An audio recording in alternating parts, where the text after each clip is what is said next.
Let's get ready to rumble! The Colossal Titan March is here! So what's up guys, Foxen here. Attack on Titan chapter 122. Surprise for some of you. Oh my god, Eren actually made it out of the Titan realm alive. Finally, Isayama's giving you that Colossal Titan rumble. The cherry on top just happens to be that Ymir's past got revealed. So, be sure to give your own colossal thumbs up and subscribe. Let's get our own few million going with this video. Attack on Titan chapter 122 titled, From You 2,000 Years Ago. So oh my Ymir, is that an Attack on Titan chapter 1 reference? So it seems like Ymir and friends finally got that message. It only took 122 chapters. Was it really just an SOS for some help? But first, really quickly, before fully diving into chapter 122, about the end of Attack on Titan part 2 video. As you might have guessed by now, that's been delayed for some reasons I'll get into a little bit later in this video. I am, however, going to be bringing up part 2 throughout this Attack on Titan video for certain topics that I did touch on. Anyway, let's jump into this juicy chapter. Right from the start of this, referring back to the Uprising arc, it is almost a little ironic how much Isayama did not like that part of his writing for Attack on Titan, yet the foundation set in the Uprising arc are still very relevant today. Anyway, getting into Ymir's backstory, this by the way being something that I did touch on in part 2. I really figured that Ymir's backstory was something that had already been shown or foreshadowed through someone in the current story, which makes sense for how Isayama likes to do his parallels and has been writing this story so far. Turns out Ymir was some random slave kid that was captured and put to work. There was this mention about their eyes being taken, in other words, them eventually being blinded. I could be overthinking this, but it really feels like Isayama's making a subtle reference here. Multiple parts in fact. First off, you have the very recent example of Ymir blindly moving forward, and then also the world to some extent, blindly moving forward. The second parallel I thought of was those actors from Willie's play. If you recall back to that stage play, those actors were actually blinded. In other words, just fighting ignorantly, and really being blind as to this cycle of continuous fighting. In a sense, this history of pain and suffering continuing to repeat itself. Anyway, getting into actual Ymir-chan's situation, so it turns out Ymir-chan was blamed. Or should I say, she allowed herself to take the blame. Of course, for this, you have the very obvious parallel with the Ymir centuries later being the one to take a very similar burden. Again, and with the theme of history repeating itself, to some extent. Before moving on, you really should notice how important this moment is. Up until this point, you got in so many different accounts of what the truth could be. Was it a deal with the devil? Was it this divine power? But no, it wasn't that. This was something that I was really expecting. This whole mythical magical Titan stuff started from something pretty mundane. Oh, the slave girl got blamed for letting some of the bacon run free. In other words, a bunch of oinkers started this whole Titan disaster. This actually made me think back to that rat from the Avengers that helped Ant-Man escape the quantum realm. Funny how that works. Then for the infamous line, "You are free." I am betting that the original Japanese line was around the lines of the manga, "Omae wa jiyuda." That of course being the line from the final manga panel, which feels like a very Isayama thing to do. You are free, how this whole story began and how it ends, thereby completing the cycle. By the way, for right here, so you see Ymir-chan bleeding so much. It looks like they did remove Ymir's eyes, although it's really hard to tell from these low quality scans. As for that weird giant ass tree, was that Yggdrasil, the source of all organic veggies? Right here you have Ymir strangely falling into some liquid, some water. I immediately thought back to a different scene. Think back to the Attack on Titan Season 3 Uprising ending. You had young Historia falling into some water. Come on, how awesome is that? Also, don't forget about the shot of the blood falling on the flowers from the ending. Naturally, Isayama has been heavily involved in the production of the Attack on Titan anime, but I do wonder at times, how much did Isayama actually tell the WIT studio? Cause I'm sure he told the director more of this upcoming stuff. I'm sure that's been officially mentioned at one point. But here's a fun idea. Just think about all the animators themselves working and drawing this stuff without really knowing entirely what it means. Just seeing stuff like this really makes me wish the latest Attack on Titan Season 3 Part 2 had a better ending. They better go all out for Season 4. Although at that point, the manga should be done. Maybe. Anyway, getting into one of the potential negatives for this chapter. So, the actual reveal of this whole Titan truth. So it wasn't some demon or some dude with a halo. So according to this, the truth was this alien thing connecting itself randomly to Ymir's spine? Oh my god, it was aliens the whole time.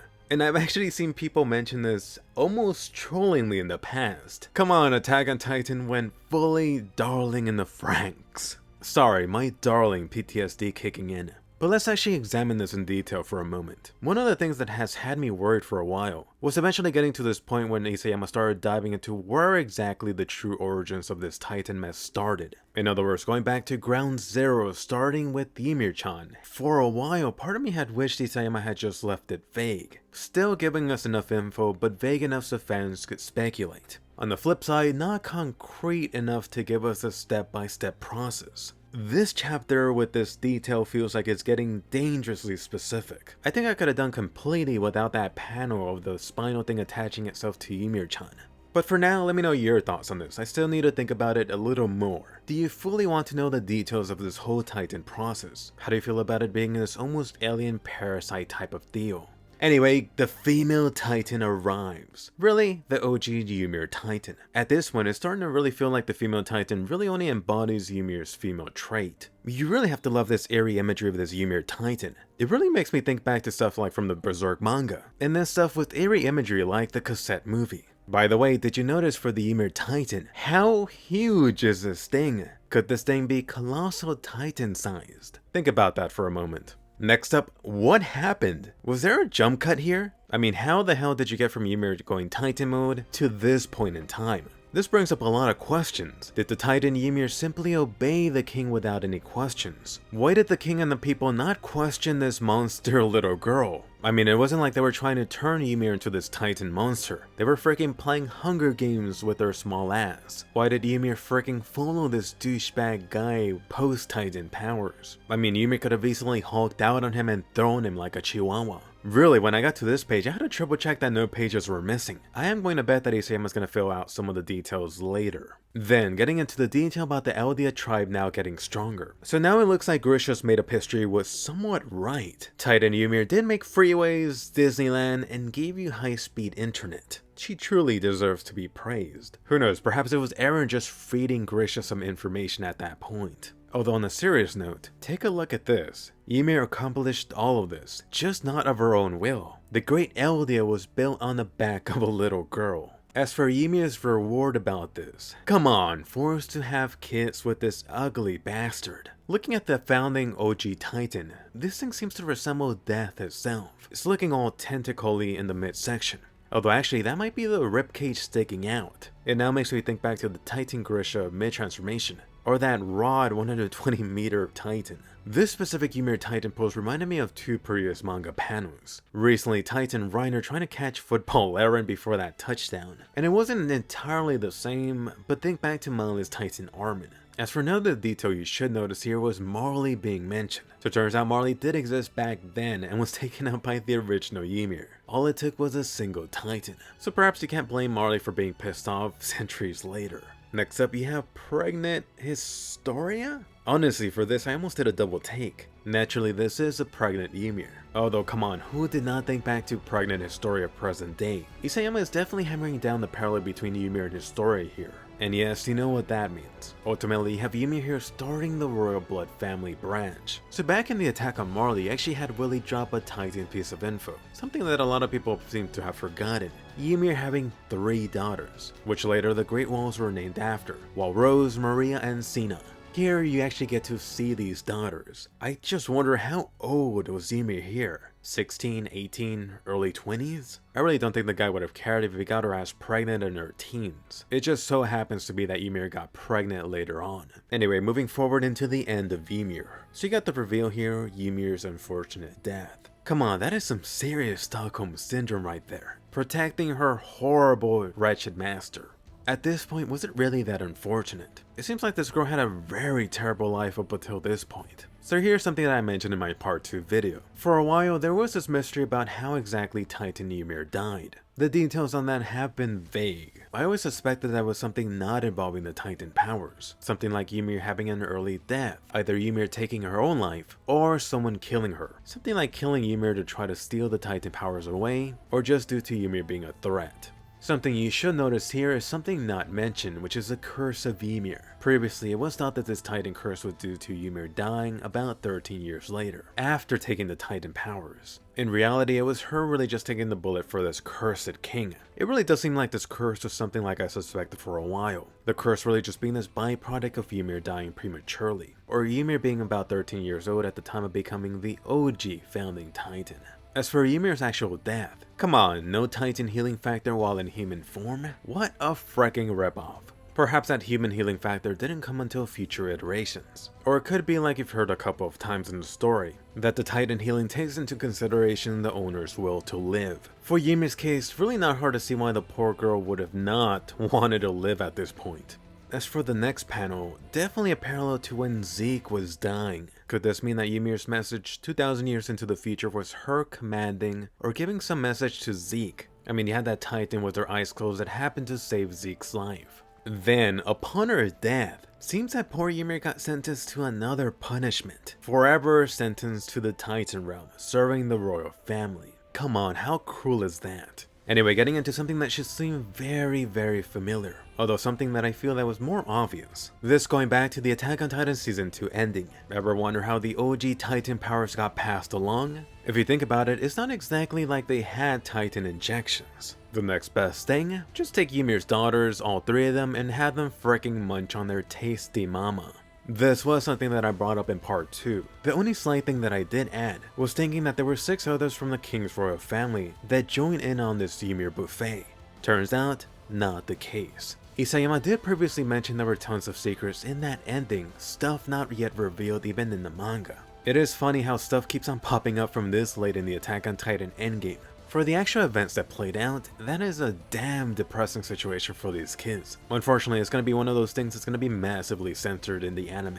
I almost feel like Isayama is going all out at this point, not caring. From people getting their brains shot out, Eren's flying head, and now this. Let's see how the anime changes this up. I should actually see them doing this scene from behind. It'll be an easy way to cover this up and also save on that animation budget. Notice in this panel you can actually get a clearer shot of that symbol of Elida, right on top of the king's crown. It's that star, shiny looking thing. After this, it seems like the rest was history. You had that cycle beginning of passing the Titan powers down. For this, notice in the Titan realm, we have 3 different paths from that Titan Christmas tree. Truly the beginning of everything. At this point, Eren just needs to turn into Mr. Lumberjack and chop that baby down. Great thing that he got the WarHammer Titan now. Next up, Isayama touching you and teasing you in the right way. Finally seeing some of the original Titan forms for your favorite Titans. Naturally, that huge fella in the back, the original Colossal Titan. The Armor Titan is over here on the left. Pretty thick neck on this fella. And the female Titan, too bad, not Annie. But come on, oh my god, is that a freaking horse? That's most definitely the Card Titan. Although what type of Titan science went into creating that one? As for Mr. Jaws Titan, the face on this one awfully looks like a skull. Notice the WarHammer Titan in the middle, but not with an actual hammer but a spear. So hey, it looks like that one Titan with the spear from the Great Titan War art was the WarHammer Titan, and not the Attack Titan like a lot of us thought. The hairy Titan in the back that's against shaving? No doubt the Beast Titan. That only leaves the question about the Attack Titan and Founding Titan. In the picture, there's really only one Titan shifter left. By the way, did you notice? They kind of just skipped over how it went from the Ymir buffet into these 9 distinct Titans. 3 of these Titans you know are from Ymir's daughters. It then would be too far-fetched to think that the 3 daughters had 3 kids to repeat the process. That would be the easy explanation to see how he got 9 Titans, 3 daughters, 3 kids. But how exactly or why did it stop at 9? All of these 9 Titan shifters are also a bit unique in their design. Ones that stand out, of course, include the Horus Card Titan, and then the Colossal Titan in the back. Looks like the Colossal Titan took over the size trait of the beloved Ymir ancestor. Next up, Ymir working for, I would guess, years and years, making those millions of Colossal Titans. Come on, this is where you needed that Titan cement truck. Can you just imagine the time that she had to make the 120-meter Titan? I can picture Ymir-chan taking an order. The Colossal Titan special coming up, only this time supersized. But anyway, enough of the flashbacks. What is this, Boruto's dad? What a lovely Eren Ymir moment. So it turns out Eren wants to end all of this, which we kind of already knew. Eren really wants to give Ymir freedom.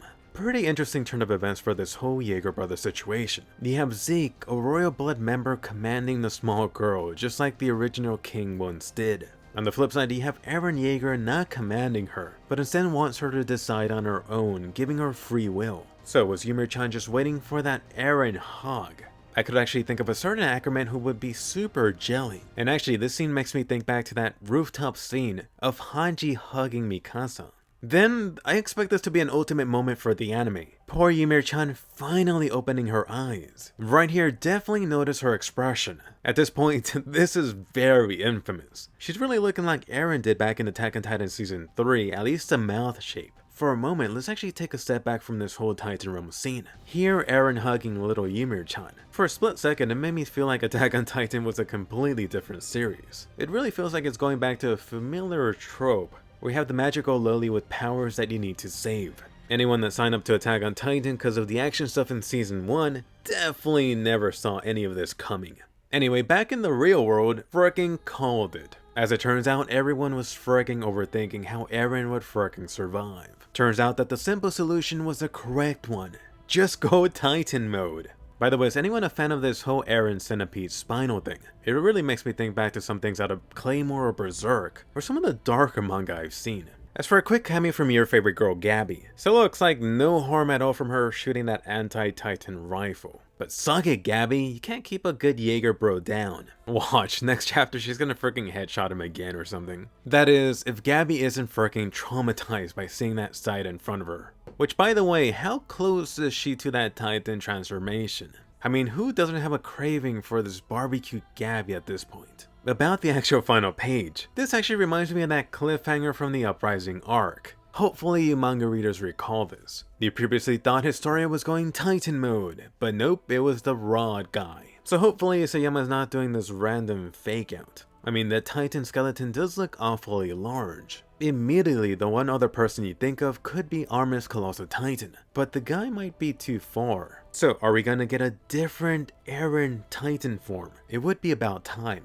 Not to mention, Isayama has kind of foreshadowed that in one of the covers. By the way, let's get ready to rumble. It's finally beginning. Right now, it's looking like it's only the Colossal Titans from the actual district. Sorry, Zeke or Nichan, you lose. More importantly, I do want to bring up the final Attack on Titan sound. It feels like this could be it. Next chapter, you have the Colossal Titan Stampede beginning. Now it's time for Armin to call out to Eren. Can Armin stop or do something to his best buddy? Find out next time on Titan Ball Z. But for a moment, I do want to go back to the whole origins of how Ymir got her powers. Was it a deal with the devil? Some divine powers? As expected, it really all depends on which side of history you were on. In reality, it was this somewhat random, almost alien-like parasite that was there for whatever reason. So here are my thoughts right now as of this video, and definitely chime in down below. I really wish that Isayama had not shown us this. It would have been better if we had seen that big ass tree, followed by Ymir falling into some dark abyss. Boom, Titan mode. And then just continue the mystery right there. Now, I can't stop thinking of freaking Alien. But perhaps I'm in the minority on this. Ever since we've been inching close to the end, I have been getting worried that certain aspects of the story would get over-explained. If the actual truth is this being some random parasite, and that's pretty much all there is to it, I think I would have rather not have known about this. If anything else at this point, just stop. Don't further try to explain some of the parts of the Titan origins. But let's see how Isayama handles it. That said, there still is tons here that you're left in the dark about. Unsurprisingly, this new Attack on Titan chapter brings more questions than answers. Whatever was the actual truth about the Great Titan War? How much of Willie's version was correct? Was there more to the Eldian's King Val? What exactly happened post Ymir's death, all the way up to the Great Titan War? Where do the Ackermans fit in this picture? How about the Asian clan? Why are they so special? Next up, let me bring up part 2. Unsurprisingly, everyone's been asking me so much about the end of Attack on Titan part 2. Originally, that video was scheduled to come out a week after part 1. So without getting too much into the details, I did have some personal reasons for the delay. Some of that involved me just traveling back to the US recently. It got to the point where the new chapter was right around the corner, so I figured I would just wait. At this point in time, that video is mostly done, it would just need some polishing. With the new chapter, I do need to update that with some of the new reveals here. Mostly stuff about Ymir-chan and one specific thing involving Eren. For now, expect part 2 next week. Coming up before then, I'm actually going to be doing this summer anime overall quick thoughts. Look forward to that. And time really flies by, summer anime season is pretty much done, so definitely check out my video on which fall anime you should be excited about. There are some juicy gems coming up. By the way, for any hardcore fans that wants to get more involved, you can support the channel directly on Patreon. One of the awesome perks you can enjoy is actually my live streams. I'm actually streaming almost 4 times a month now. That's almost every weekend. Plus, you get access to the channel's exclusive Discord chat. There's so many awesome people over here. Come join us, chat about Japan, Attack on Titan, My Hero Academia, SAO, and all the other juicy anime coming out. Anyway, this was an intense chapter, so go ahead and post your thoughts down below. I do try to read a lot of your comments, especially stuff posted within the first few hours. Check out the top anime coming this fall season, check out the end of Attack on Titan Part 1, and definitely don't miss SAO War of the Underworld coming out soon, and I'll see you guys later.